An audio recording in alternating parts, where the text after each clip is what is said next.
Alrighty, welcome back to the Inside MMA podcast. Today we're going to be talking about the back and forth between Jake Paul and Dana White. They've been going back and forth for a while. Jake's basically been going at Dana about fighter pay and, building up this whole thing. And Dana's hasn't been responding really. I mean, he's been saying a little bit here and there, nothing crazy or direct. But they've finally been going back and forth, and they've been doing this dance now on social media. So each attack from their respective sides has been getting more savage. And for the people watching this on YouTube, I have my notes right here, so that's why I'm kind of looking off to the right here. But Jake's most recent post, which was like last night, um, was this like long 1 to 3 minute video on Instagram. I say that's crazy how that's a long video now. I'm so used to like TikTok and stuff, but this longer video with like basically just exposing Dana. If you haven't seen it, it's the most recent YouTube video on it's on Jake Paul's Instagram. Go check that out. He just basically shit on Dana in every capacity, and I don't think I think it was like a 10-7 Jake, and I don't think there's anything Dana could do to like have a better comeback to that, honestly. Um, I think Dana, the court of public opinion would probably dictate that Jake has won the verbal battle. And I want to read this challenge that Jake put out. Again, he screenshotted this and put it on his notes, or he screenshotted his notes that he put together. It was this challenge for Dana. I'm going to read this now. So there was 3 parts to this. Number 1 was increase minimum fighter pay to $50,000. It's currently $12,000. Guarantee UFC fighters 50% of UFC annual revenues. And then 3 was provide long-term health care to all fighters. You previously said brain damage is part of the gig. Imagine if the NFL said that. There are many UFC alums who have publicly said they are suffering from brain damage. Then Jake went on to say, you have 5 days to accept and implement the above by March 31st, 2022. Once implemented, I will immediately retire from boxing, enter USADA, and agree to a 1-fight deal with the UFC to fight Weak Chin Jorge. To all UFC fighters, take time to take a stand and create a value for yourselves and peers. You deserve higher pay, you deserve long-term health care, and above all, you deserve freedom. Support each other. I'm not your enemy. I am your advocate who selfishly wants to knock out a few of you to make some big bang. So that was Jake Paul's challenge to Dana White. Now, I want to assess this whole message and then break down each point 1 through 3 individually.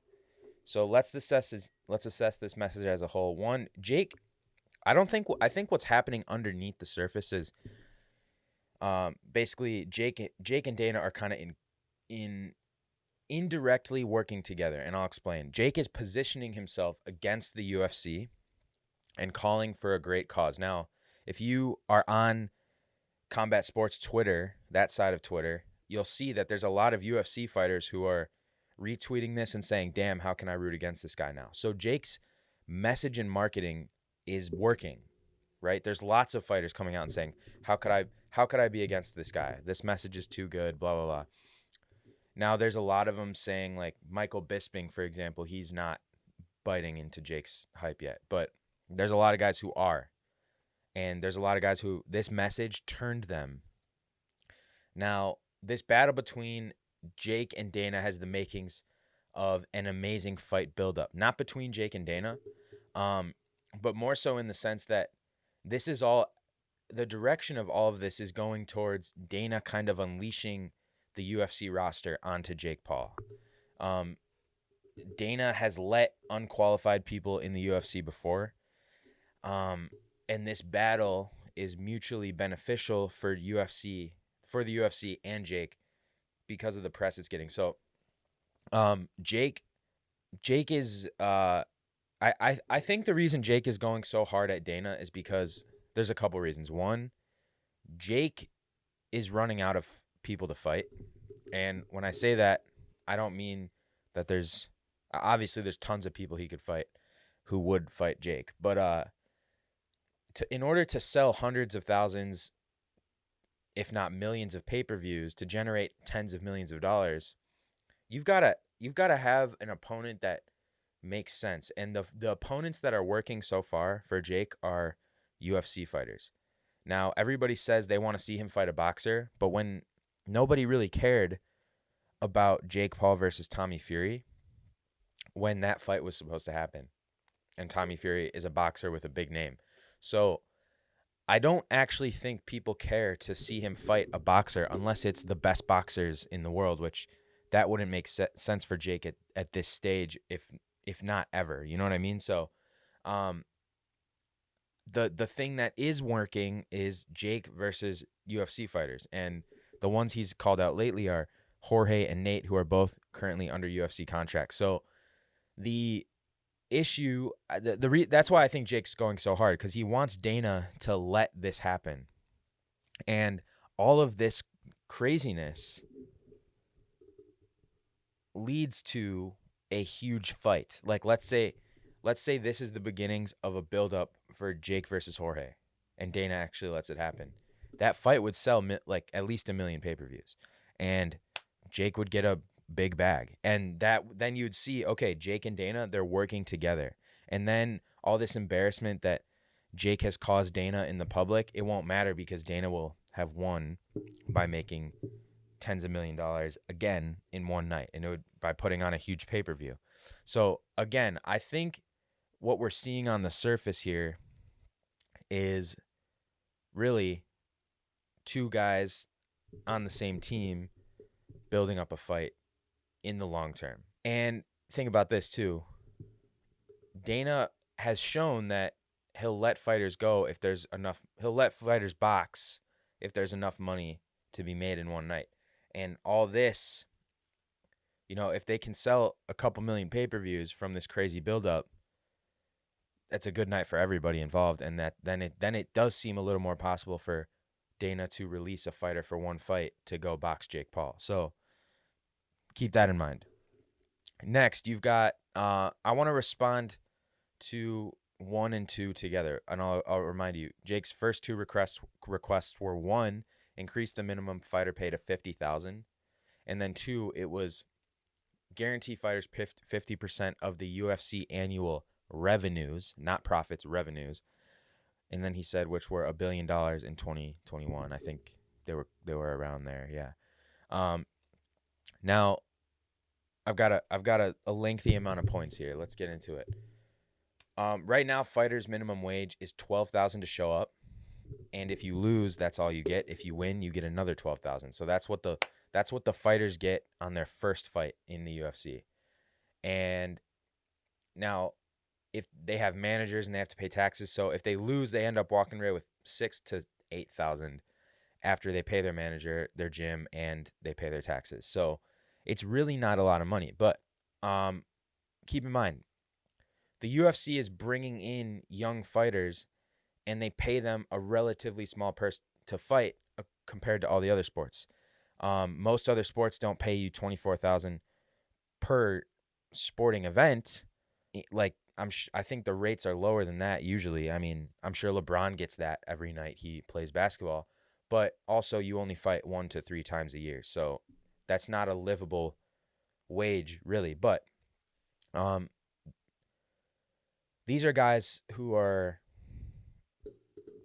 they're going to be full-time fighters if they keep winning. So the UFC is bringing them and paying them a really small purse to fight, relatively small purse to fight. But think of them as interns per se. When they bring these fighters in, these fighters have no following. Nobody knows who they are. They don't help the UFC make any money, really. The UFC is not making money on these guys who they pay 12 and 12 to show up and win.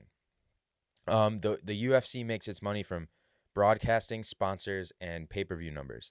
None of the broadcasting money, the pay-per-view money, or the ad money is coming in for these fighters that are fighting their first time in the UFC, unless it's a guy like Paddy the Baddy or Michael Chandler, who already have a huge audience. The way they make money from the broadcasting and pay-per-views is by having big popular superstars who win and have built big audiences through the UFC's machine. And these fighters are an investment for the future to be the next faces who sell a lot of pay-per-views and sponsorships and bring in the numbers in broadcasting. An investment is a risk always. They could put two guys together in their first fight in the UFC. One of them will win, one of them will lose, one of them will go on to potentially be a big star, and one of them might never amount to anything in the UFC. And they both had to pay these guys $12,000 at least just to show up and make no money on that $12,000. So it's just like anything when you have to assume the risk when you're making an investment, and when they assume that risk, the fighter could either be a nobody, therefore a waste of money, or a somebody, therefore a very profitable fighter who will make a lot of money for them and for the company. So, like I said, think of these guys as an intern. They get a chance to prove themselves. They get put on a huge sports platform, and they get paid at least $12,000. So, imagine most of these guys are probably working other jobs. They're trying to make their way into a life where they're full-time focusing on fighting. But that is obviously a privilege you have to earn. Just because you get to show up in the UFC, you don't just get the privilege that all the other fighters who make the UFC money and make it a profitable business that can keep sustaining itself and keep putting on fights. They don't get those privileges just to show up. The number used to be 2,000 to show up and 2,000 to win. It's now 12,000 to show up and 12,000 to win. That's what used to be the minimum wage and what is currently the minimum wage in the UFC. But right now, it doesn't make sense to pay someone $50,000 minimum who brings in essentially nothing to the table.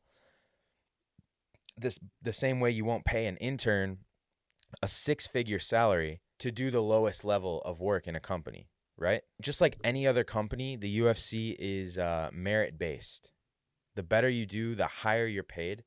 And if you become a champion, you get the pay-per-view points. And that's the incentive for every fighter to keep doing well, keep putting on a good show. And that's worked very well for the UFC. It's made a sustainable business. It's made a lot of fighters into people who are generationally wealthy. And many fighters have gotten rich this way, but also many fighters haven't.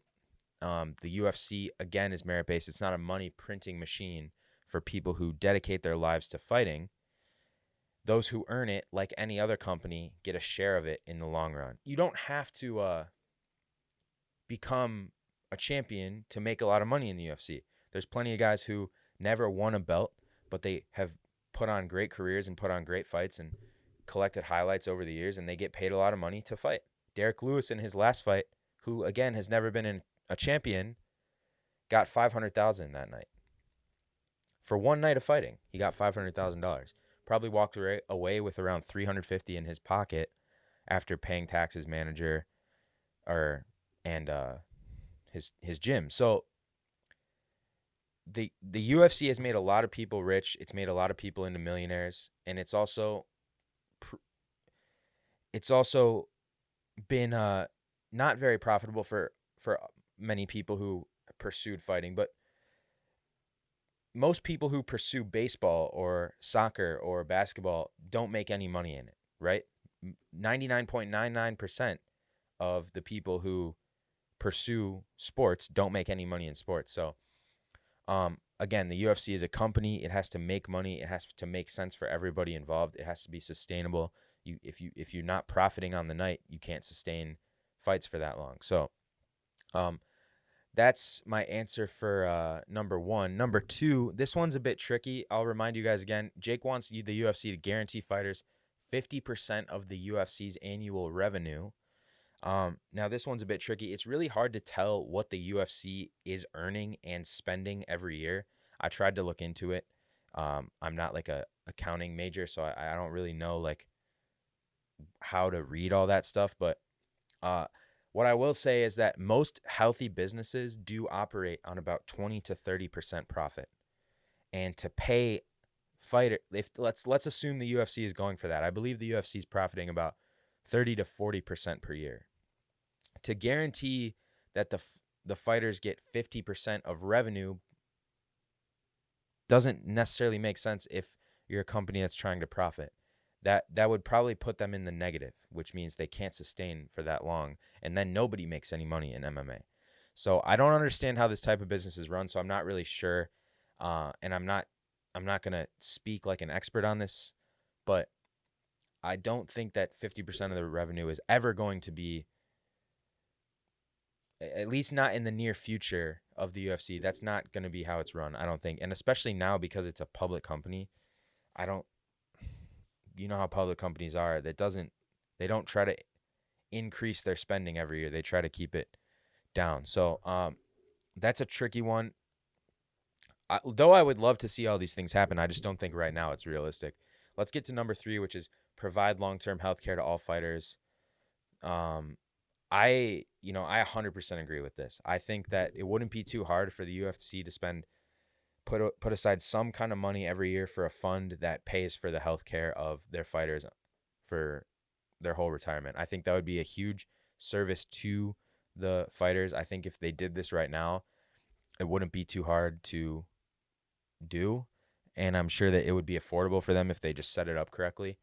Um, maybe have some of when the fighters enter the UFC, have them put a chunk of change into the insurance fund. That way, all the fighters can, for the rest of time, can have their health insurance paid for.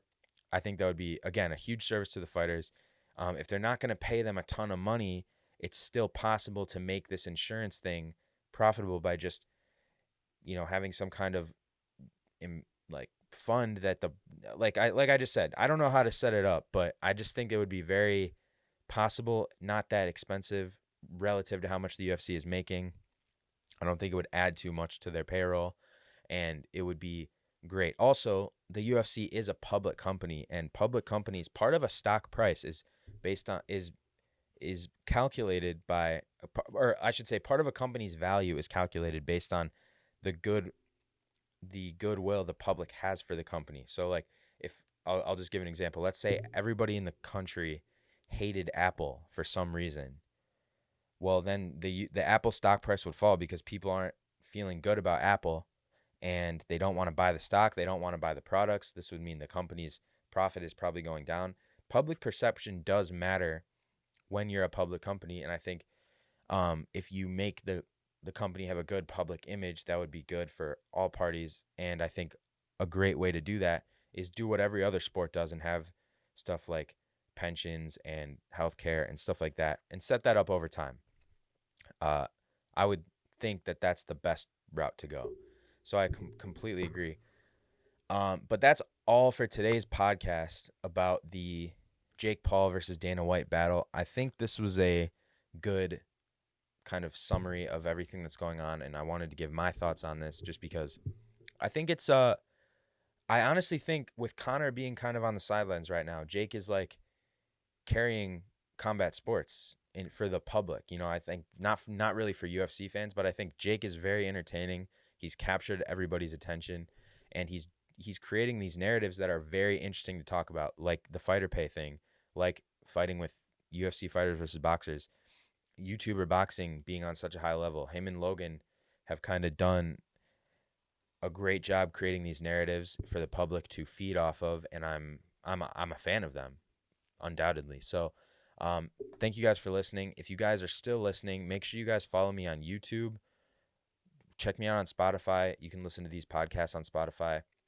Check me out on TikTok and check me out on Instagram. My TikTok is Inside MMA Network, and my Instagram is Thoozy Jake, ThooSijake. That is 3 O's. I'll see you guys in the next one. Peace out.